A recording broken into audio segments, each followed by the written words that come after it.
The broadcast is now starting. All attendees are in listen-only mode.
Okay, well, welcome everyone. It's 9 o'clock, so top of the hour here. We'll get going, and we are looking at, get my screen going here.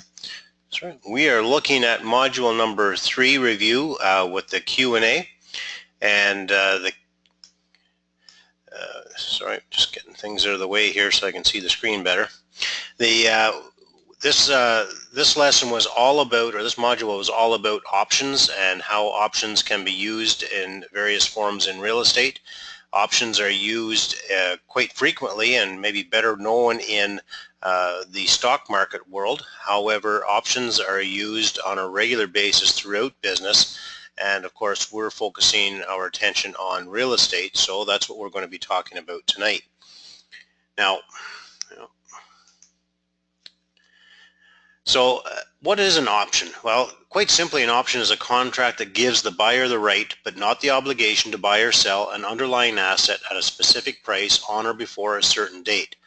So another way of looking at it is, I'm interested in buying your property, but not today.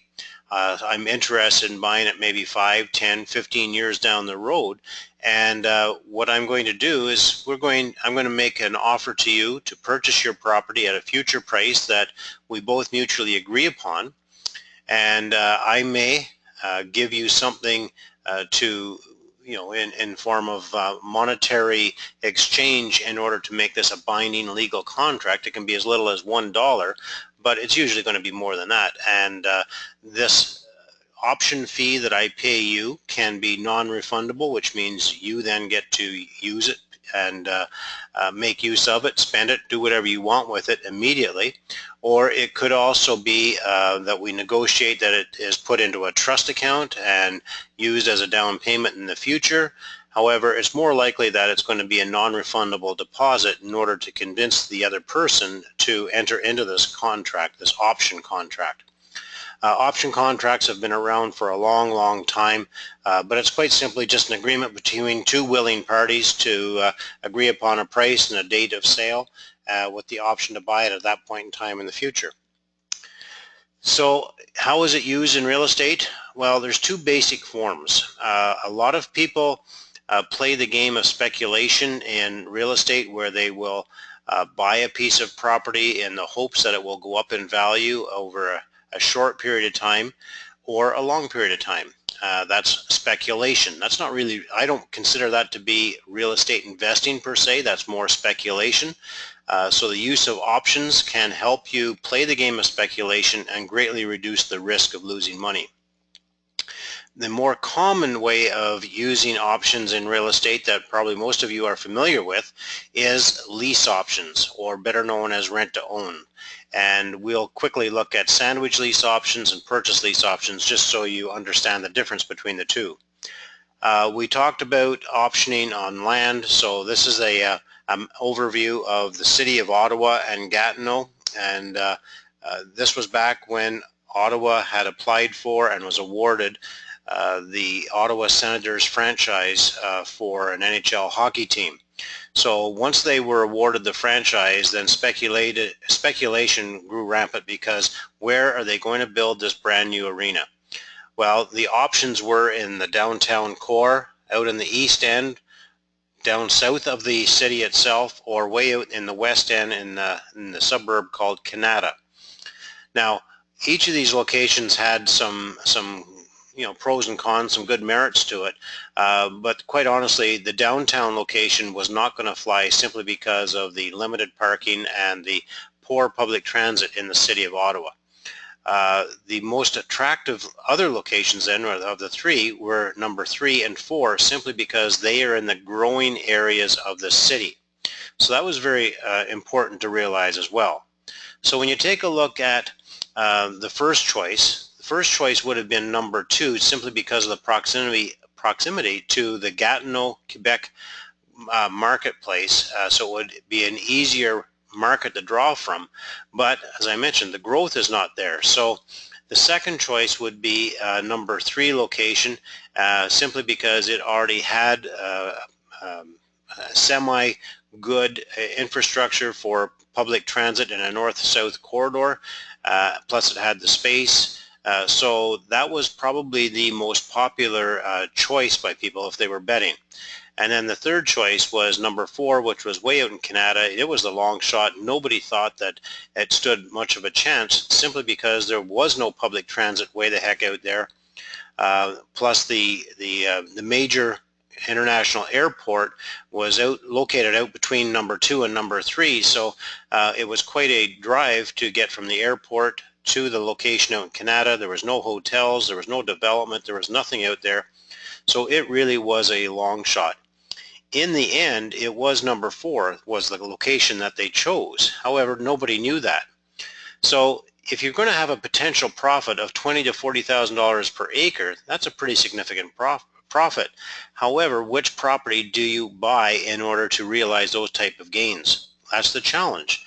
So do you buy all 3? Or do you, and if you do that, and you're looking at about 100 acres per site at $8,000, you're going to be investing $2.4 million. And that's going to eat up your $20,000 to $40,000 per acre profit pretty darn quick. Plus then you're going to be stuck with 2 parcels of land that you overpaid for. So the solution is to use the option contracts to control all 3 of those locations with manageable cash deposits. That way you can walk away from 2 of the locations and lose the non-refundable deposit, but the non-refundable deposits are going to be significantly less money out of your pocket, and you'll make up for that in the positive proceeds that you will realize from the 3rd location.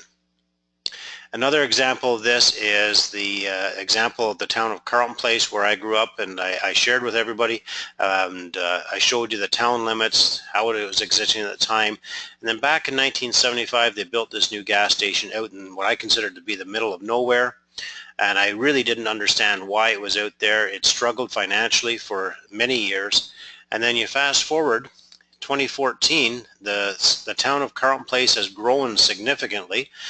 They've actually annexed some land and grew, and they're now at 10,000 and growing very quickly. What they did then was they built a new highway bypass to prevent all the traffic from going through the downtown corridor. And lo and behold, guess where that gas station was? Right at the intersection. It's the busiest location in the town of Carleton Place. You can't get to the gas pumps. There's always a lineup. They've got a coffee shop, donut shop in there that is very, very popular.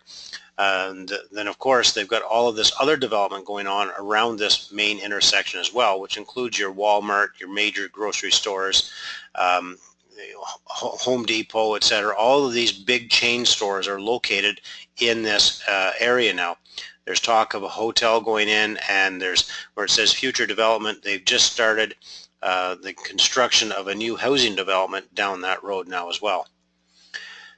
So what can you do in a case like this? What if I had optioned back in 1975? If I had the foresight that I do now, what I could have done is I could have entered into some option contracts with the owners of the land in and around this area, especially that large area where it says scrub and marshland, because it truly was scrub. There was no usable farmland. Even where the two smaller boxes are, it wasn't great. But the scrub and marshland had never seen any farming activity at all, so the dollar value was extremely low. So that's, in hindsight, that would have been the piece of land that I should have optioned.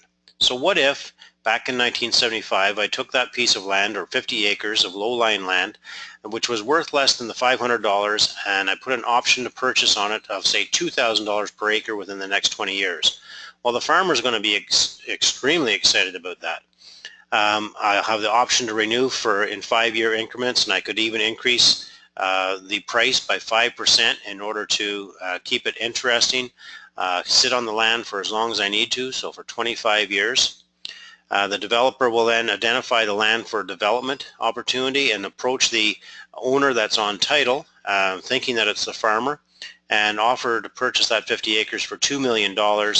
And the farmer is ecstatic. You know, he thinks he's just hit a home run here, and he's going to sell this for $2 million. And everything's good and fine until the lawyers for the big corporation, they do their title search, and they discover that I have a lien against that property because I have an interest, an option against that property. So now they have to deal with me, not the owner of the property. So we go through the process of negotiating, and I get the $2 million from the developer. I then in turn around and I pay to the farmer the agreed upon price through our option contract, which will net him $105,000, which, you know, back in the day would have been a lot of money for him. And if there was no development there going on, that still would have been a lot of money for the farmer, because it was just scrubland. So I also paid his taxes for many years, and sorry, I'm just moving this. I've got a box on my screen here that I just want to move out of the way. All right, so the option consideration was that I pay the taxes annually for all those years as well. So the farmer's doing quite well with a $105,000 net gain, but he may not feel so because he just lost out on that $2 million. So the farmer's going to be pretty disappointed, maybe even a little bit angry. But for myself, I'm off to the races. I've just made $1.9 million, $1.8 million, maybe after all taxes and costs are taken care of. So that's how the option could have worked for myself back then. Now, here's a little quick reality check. Now, if you just said to yourself, no one in their right mind would ever agree to this type of strategy, or I can't imagine this ever happening, you need to be a big developer to do this, or any other thoughts similar to these thoughts, then you're absolutely right. Because whether you believe you can or you believe you can't, you are right. That's a quote from Henry Ford, and that's the truth. What you have to do is, if you have just said any of these statements or anything similar to that, and you've got this mindset or belief, I really challenge you to stop this program right now. Whatever you're doing, go back and check your beliefs again, because the reality is you can do these things. Anybody can do them. My father, back in the early 70s, did an option to purchase a cottage from a local neighbor. And I had no idea what he was doing, but they had a handshake agreement option that if and when the fellow was to ever sell the cottage, he would sell it to my father at a predetermined price. That's an option contract. They're done all the time at all levels of our business.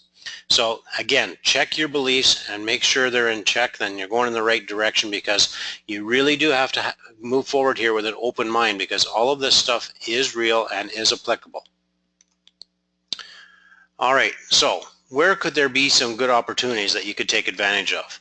Well, keep in mind that, just look around you, and Are there any current highway extensions or new interchanges being built, or maybe there's plans for them, or you are living in or near a fast-growing community like the Carleton Place example? And it could even be within an existing town, city, community where you've got stagnant neighborhoods, and all of a sudden the government or the local municipality is throwing some money into the neighborhood to try and stimulate things to get the downtown core more attractive, and this will have a positive spin-off to the rest of the community. Are there any new transit lines being built through your community that you can take advantage of? Are there any other new major developments, such as the new arena complex that I mentioned in that first example? So anything like this is an opportunity that you can take advantage of if you can identify it early enough and get some option contracts in place. Now, how do you actually learn about future developments and opportunities? Well, there's the old rumor mill, just simply keeping your ear to the ground and listen to those rumors, because where there's smoke, there's fire quite often. Make friends with the local politicians. Take them out for coffee periodically.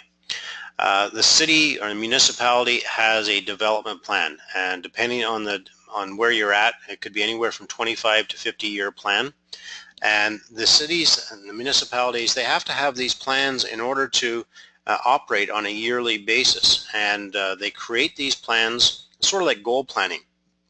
They create their vision for the community, and then they will create their goals on much shorter time periods, like 3 or 4 year blocks. And then in those 3 or 4 year blocks, they keep moving forward towards their development plan. And this development plan is open to the public. Anybody can go in and view their plan, and actually everything's online these days as well. Attend the council meetings on a regular basis, especially if there's some new developments that are being talked about or considered. Interview the economic development officer. Now, the economic development officer is the individual who's employed by your municipality. If it's a small municipality, it could be one person part-time, or if it's a large city, it could be a whole office section designated for this of 4 or 5 individuals. I like to say that the economic development officer is the salesperson for the community. Their role, their job is to attract developers, business, industry, etc. to the communities. So you want to get to know these individuals and find out what they're saying to other people to attract them to their community, and because that's the type of information you're looking for. Also study the historic growth patterns of municipalities. So if you think back to that map of the city of Ottawa, the growth I mentioned was towards the south and the west.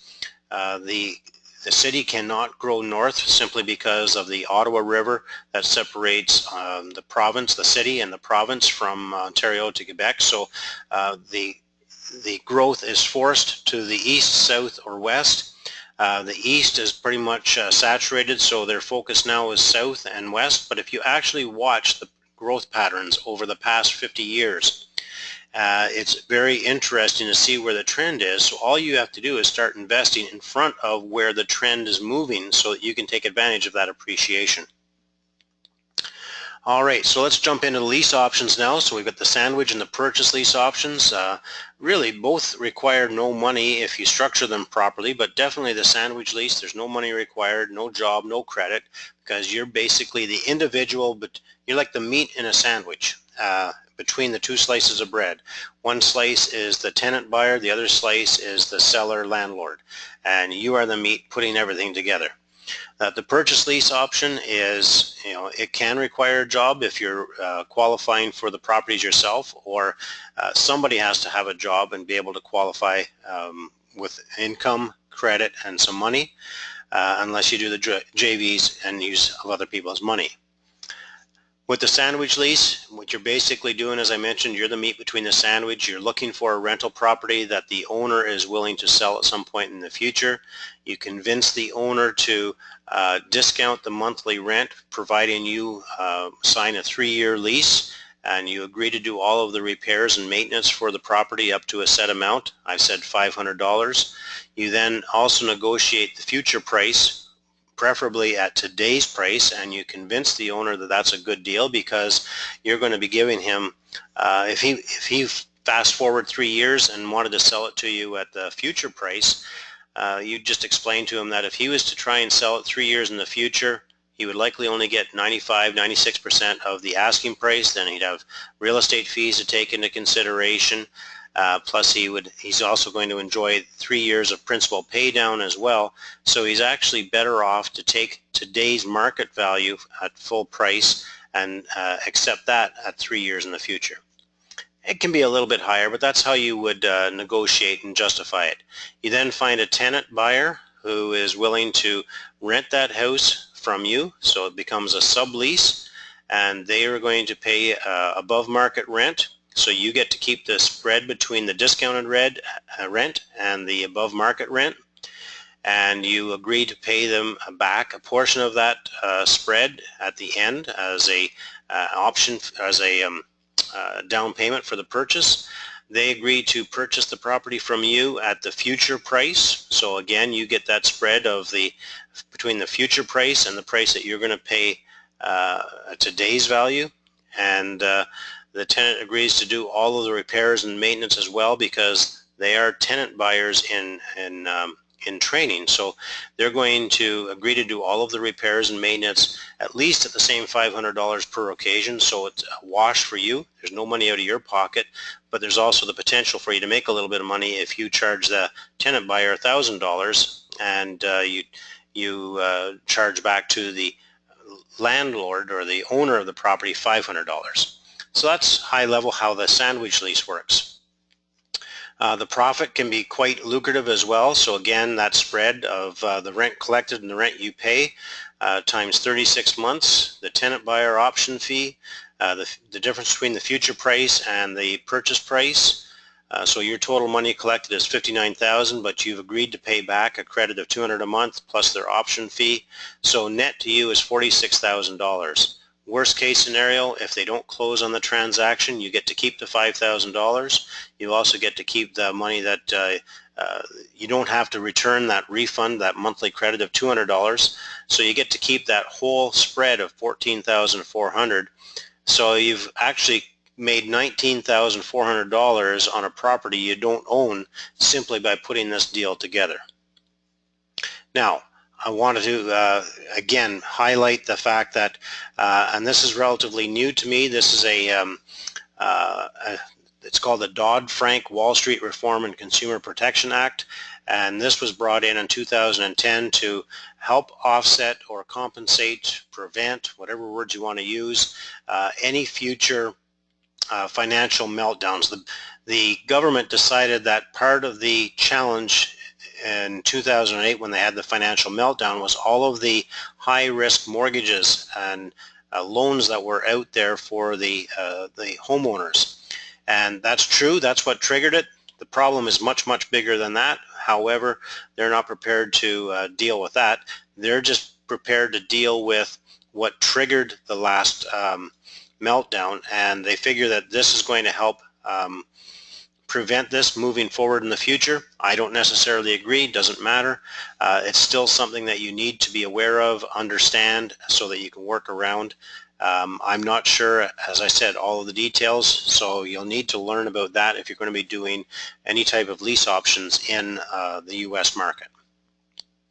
Now with the purchase lease option, this is also called what I call the tenant first, meaning that you find and locate your tenant buyers, you qualify them, determine what they can afford to buy. You then help them go out and find a home that fits their criteria and also suits your criteria as well, because you're always going to look at it from the mindset and belief that you're going to end up with that property in the end if they don't close on the deal. So you want to make sure that it's a good property. You also collect a non-refundable deposit from them. You aim for 5% of the purchase price, because that's a minimum of what they're going to need when they actually purchase that property in the future if they use insured financing. You then have your realtor show the houses to the tenants, and it's really important to make sure that it's your realtor that's showing them the properties, and your realtor understands that they are working for you, not the tenant buyers. So they don't disclose a lot of information to the tenant buyers. They answer their questions, but they don't disclose a lot of information. The tenant buyer needs to understand that the realtor is working for you and not for them. It's really important to understand this relationship and actually have, I would suggest you even have the tenant buyer sign a document stating that they understand the realtor is working for you, the investor, and not for them, and the realtor is just simply showing the houses on your behalf. Once you have a house that you've both mutually agreed upon, you then make your offer, go through the diligence process. While you're doing the diligence process, you also complete all of the paperwork, in particular the lease agreement and the option contract, which are two very separate contracts, never combine them. And then you remove the conditions on the property. So now you've bought the property, the deal's closed, the tenant has moved in, everybody's happy. At least a month after closing, or however long after that, you can then place a second mortgage against the property using other people's money. For myself, what I like to use is people's retirement funds, because most people's retirement funds are simply sitting in the mutual fund market earning next to nothing, 1 or 2%, whereas I can put them into a self-directed mortgage fund and have that registered as a second mortgage against the property, pay them out 7 or 8% in the form of a second mortgage. Works out extremely well for me. They're very happy because they now have their funds earning them 7 or 8% instead of 2% without any of these hidden fees that the mutual fund companies have as well. So now with your initial deposit back in your pocket, you can simply go out and repeat this process with as many properties as you can qualify for. And if you're using other people's money, then it's even easier. So just to take a quick look at how the cash flow works. So if you have a list price of a property, you don't pay the list price, you negotiate a lower price. You base the future price on the list price. Your principal and interest payment is going to be approximately $1,000. Your taxes, your insurance, all combined, which is your PITI cost, that's your principal, interest, taxes, insurance, totals $1,429 a month. Once you place that second mortgage on the property at 8% interest only, that's going to be $13,680 over the course of 3 years. So these are all expenses to you. The tenant buyer agrees to buy the property from you in the future at a 5% appreciation. They will provide you a non-refundable option fee. Again, try and get as much as you can. You're aiming for 5% or $15,000 in this case. You charge them the market rent plus a small amount over market rent, in this case $200. So you're collecting from them $1,800 a month. So you've collected the $15,000 option fee. You also have the monthly rent that's going out at $1,800 minus the PITI, which is $1,429. So that difference over 36 months, you're collecting $13,356. Profit from the sale, you're going to sell it for $345. The balance owing to the bank is $209,000, so you collect another $136,000. So you've collected a total of $164,000 at the time of this sale. However, you do need to return to the tenant buyer the option fee of $15,000, the credit of $200 a month, plus you have to pay back your investor their $57,000 principal, plus the interest at 8%. So the total money returned or refunded is just about $93,000. So your profit is just over $71,000 to you. This is by far if you're going to be doing lease options or thinking of doing lease options, the purchase lease option is by far the most stable, most productive, lucrative model out there. Your return on your investment in this particular case, because you've placed that second mortgage on the property and you've taken your initial investment back out of the deal, you now have no money in this transaction, and you're still making over $70,000. So your return on your investment is actually infinite. I shared with you the example of how you can use a lease option to turn a bad property into a good property, or in our case it was already a good property, but it turned it into a better property. So this was actually I still own this property. It's a duplex. It's not pretty, but it cash flows great. It was very inexpensive to buy. It needed some repairs. The after repair value was $130,000. And once I fixed it up, spent a little bit of money on it, I was able to finance it at 80%, which meant I only had $6,000 cash invested in this transaction.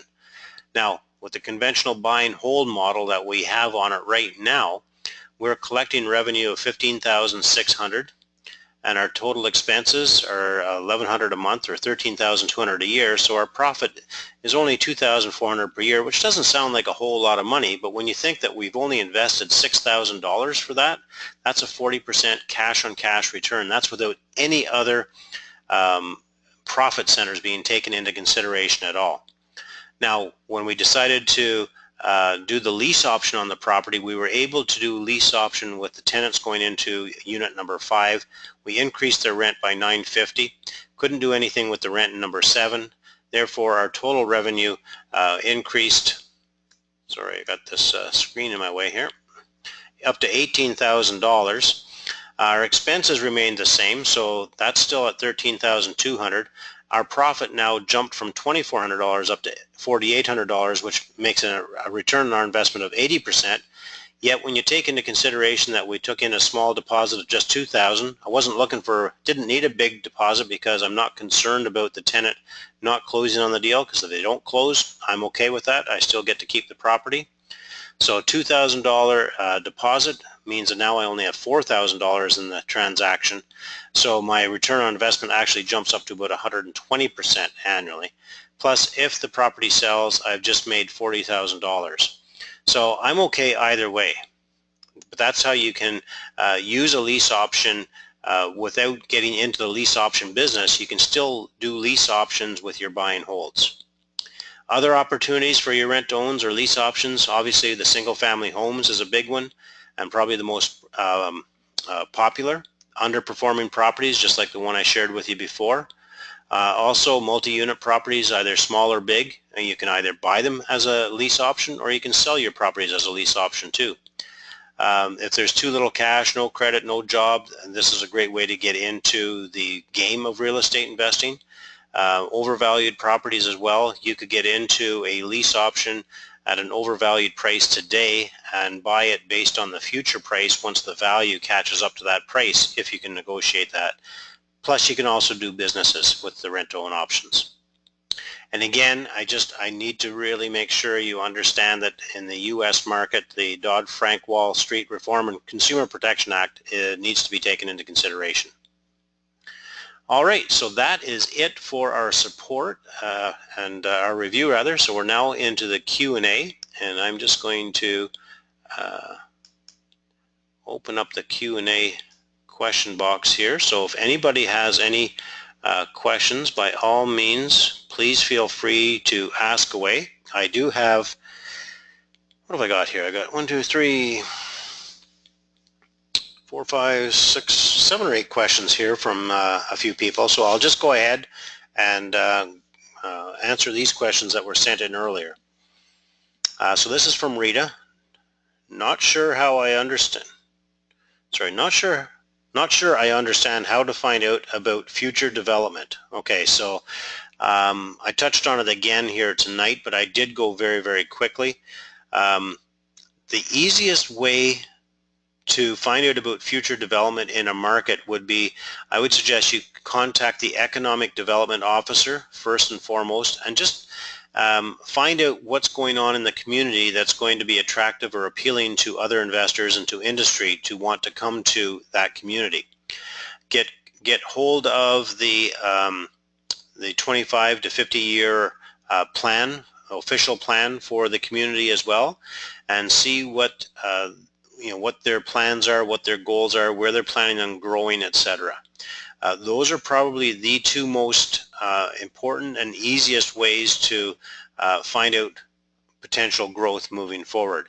Now, what I really like is the idea of tracking what the trends have been for growth, especially in larger communities like a city. If you can see where the trend has been and what direction it's been going, as long as there's no natural or unnatural borders to prevent the growth from continuing, then the growth is most likely going to continue in that direction. So what you want to do is get in front of that growth, that wave, so that when the wave overtakes you, it could be 5, it could be 10 years in the future, that's when you're going to realize a capital gain through appreciation. So hopefully that will answer that. So this is a common question. Why would a farmer sell his land with an option? And keep in mind that, well, first of all, it was a real example in the sense that that was the development that went on, and but there were no options, to my knowledge, there was no options on the land in and around that area. There could have been some options I just wasn't aware of. However, sorry, I just had a note handed to me.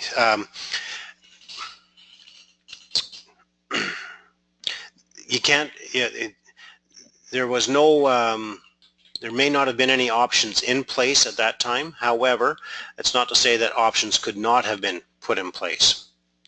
A farmer may or may not, and I'm not saying, I'm not even suggesting that farmers are ignorant by any stretch of the imagination. However, I would suggest that many people are ignorant to the big game. And small farmers, small landowners in particular, are less likely to be savvy about options and investment opportunities out there. So definitely it's worth approaching them to see if they're interested. And even if you have to, you know, I think I said $500 as a option fee, or no, $500 is what the land was worth, and I gave them $2,000. Even if I had to double that to $4,000, even $10,000, it would have been extremely, would have been of good value, and I would be very interested in doing an option. So you may have to go to the extreme in order to convince the farmer or the landowner or whoever it is to enter into an option contract with you. As long as you expect or anticipate that the end result is going to be worth it for you, then why not do it? There's no guarantees it will work, but there's no harm trying. In that scenario where, you know, I pay the farmer $2,000 an acre, $100,000 for the land, and then I sell it for $2 million, am I not taking advantage of the farmer? Yes and no. Everybody has the same opportunity to do exactly what I'm doing. The farmer has the exact same opportunity to do what I'm doing. The farmer did not have to enter into the option contract. The farmer entered into the option contract because they were greedy and they anticipated that the land was not going to ever exceed that kind of price point. So they were hopeful that I would buy it for the $2,000. The fact that I had the foresight and the knowledge, the education, wherewithal, whatever you want to call it, to tie that land up with an option contract, I don't see that as being unethical. I don't see it, I just see it as being a prudent and smart investor. Same thing, a friend of mine put the house under contract in an undeveloped community, knowing that the community around it was going to start to grow, expand, and force the values of the community to increase. Therefore, he liked the community, and he went in and put an option contract on a single-family house, anticipating that the value of that property was going to go up in value. There was no guarantees.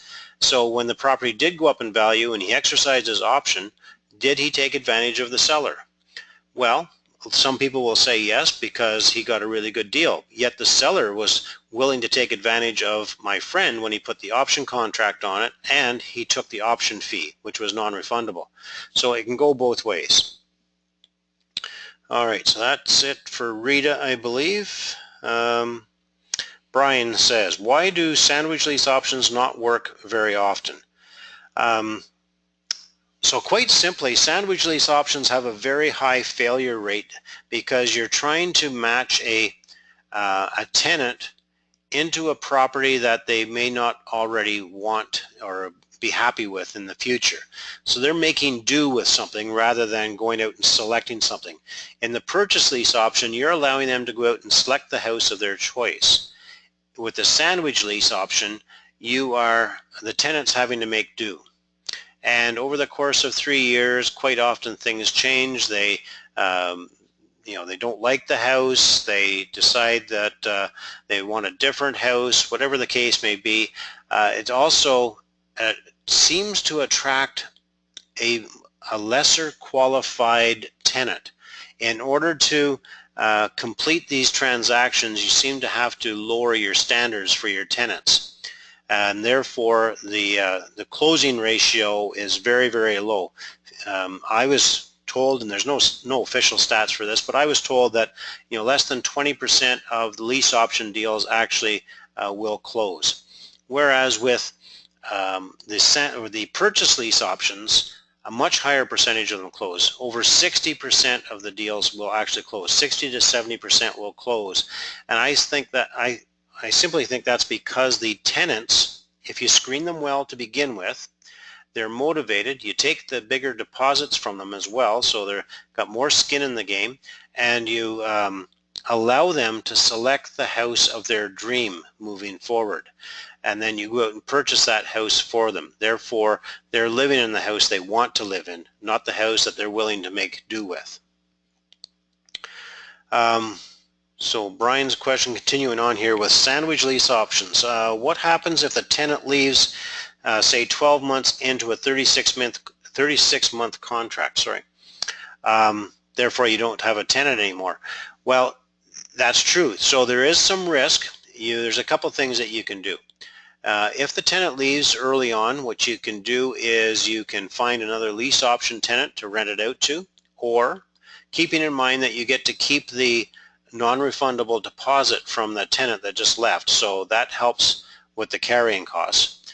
If you can't find another lease option tenant, you can at least rent it out to another tenant, and the spread in your rents are going to be a little bit smaller, but you're going to be able to at least honor your lease agreement with the homeowner.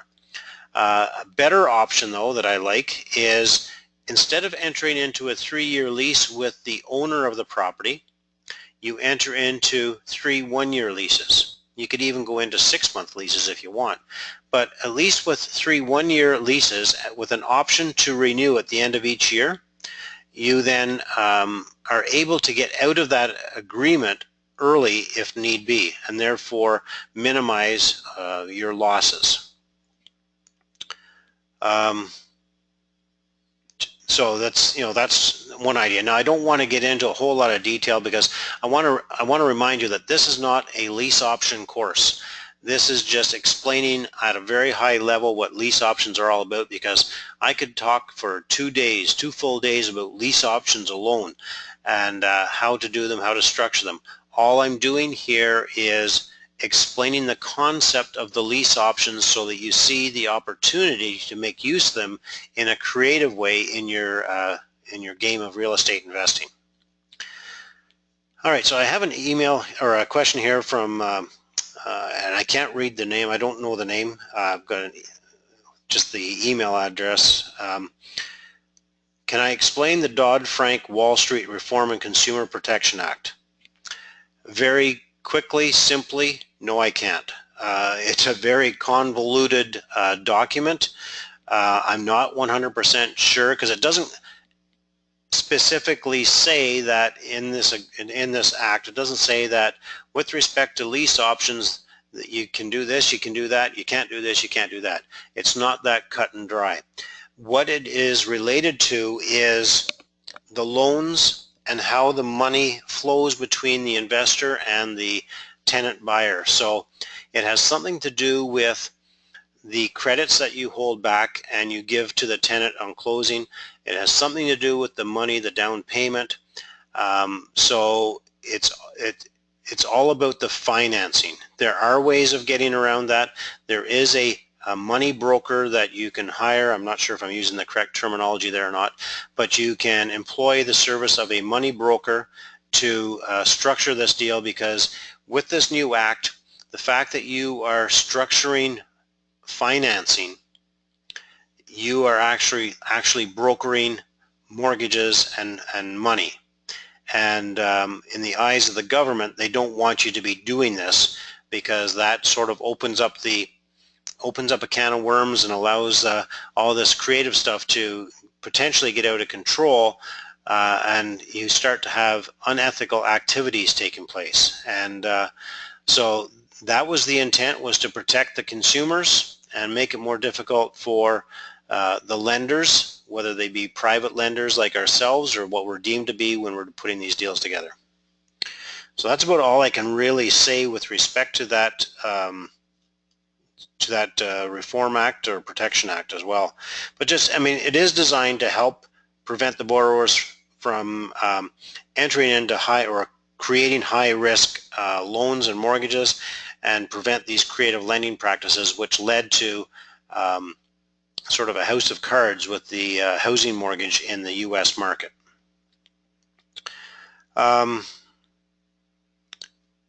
Another question from Brian here: will first mortgage lenders allow second mortgages? So I'm assuming you're talking about when I'm talking about the recycling of mortgages. So yes and no.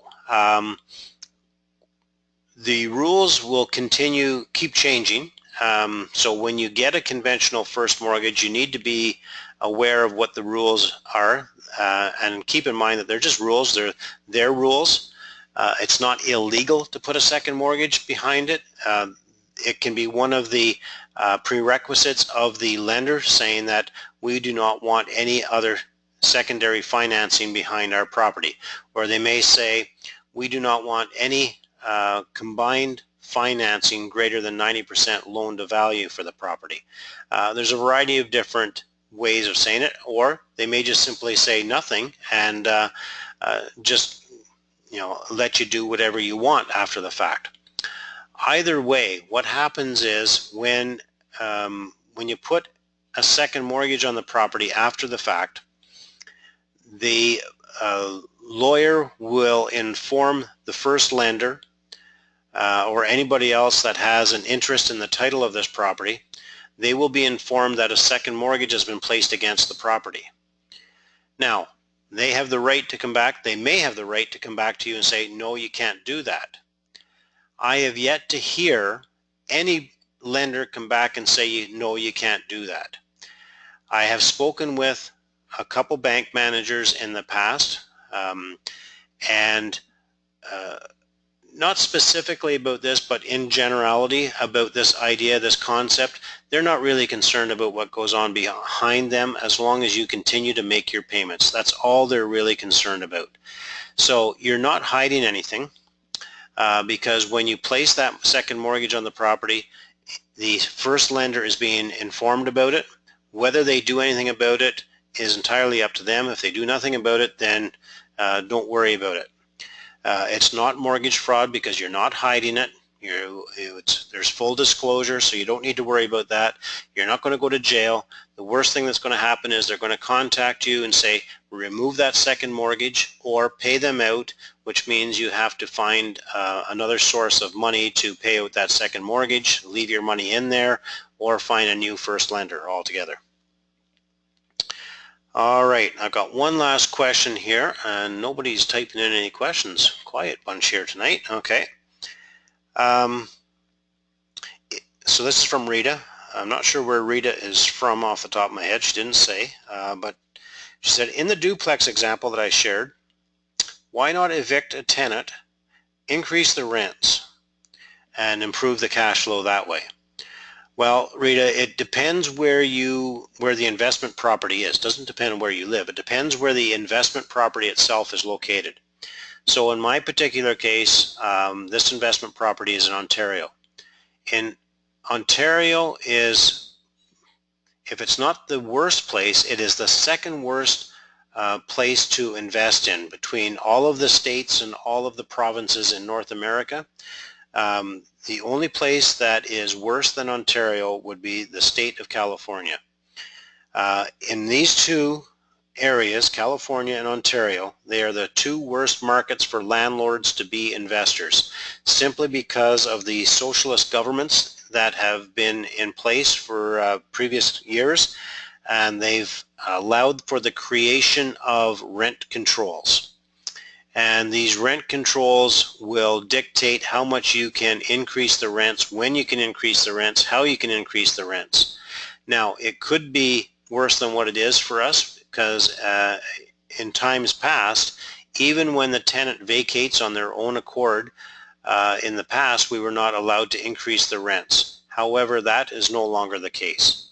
So the only way we would be able to increase the rent on that one unit that's paying, I think it's about $200 a month below market rent, is if that tenant vacates on their own accord.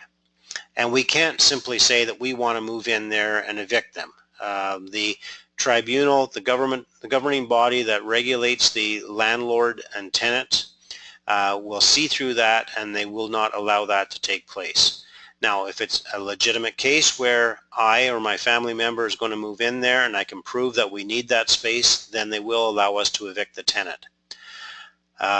You can't simply say that we're going to ask for vacant possession so we can renovate it. You can do that, but you then have to allow that tenant to move back into that same unit at the same rent. So you can see that it's a little bit discouraging from a landlord's perspective in trying to get the rents up as quickly as possible. This past year in our area, we were able to increase the rents. I believe it was 2%. For 2017, I think it's down to 1.5%. So we're not even able to keep up with the rate of inflation. And so we actually welcome when tenants, especially long-term tenants paying below market rents, vacate on their own accord so that we can get new tenants, new rents in there as well. So I think that pretty well answers Rita's question, and that's all the questions I have here. So great questions. Next week's lesson is going to be uploaded this evening, so it will be available. And this lesson is, or this module is all about applying different concepts, different ideas. There will be some examples that you can go through at the end in lesson number 4, I believe it is. So sort of some homework. And so next week when we go over the review, I will also be answering those 2 examples with the answers that I have for those 2 problems, or two challenges, I guess. So that looks like that's it for tonight. No other questions have come in, so that's good. I hope everyone has a great evening, and I look forward to seeing everybody on next week's call. Take care, everyone. Have a good night.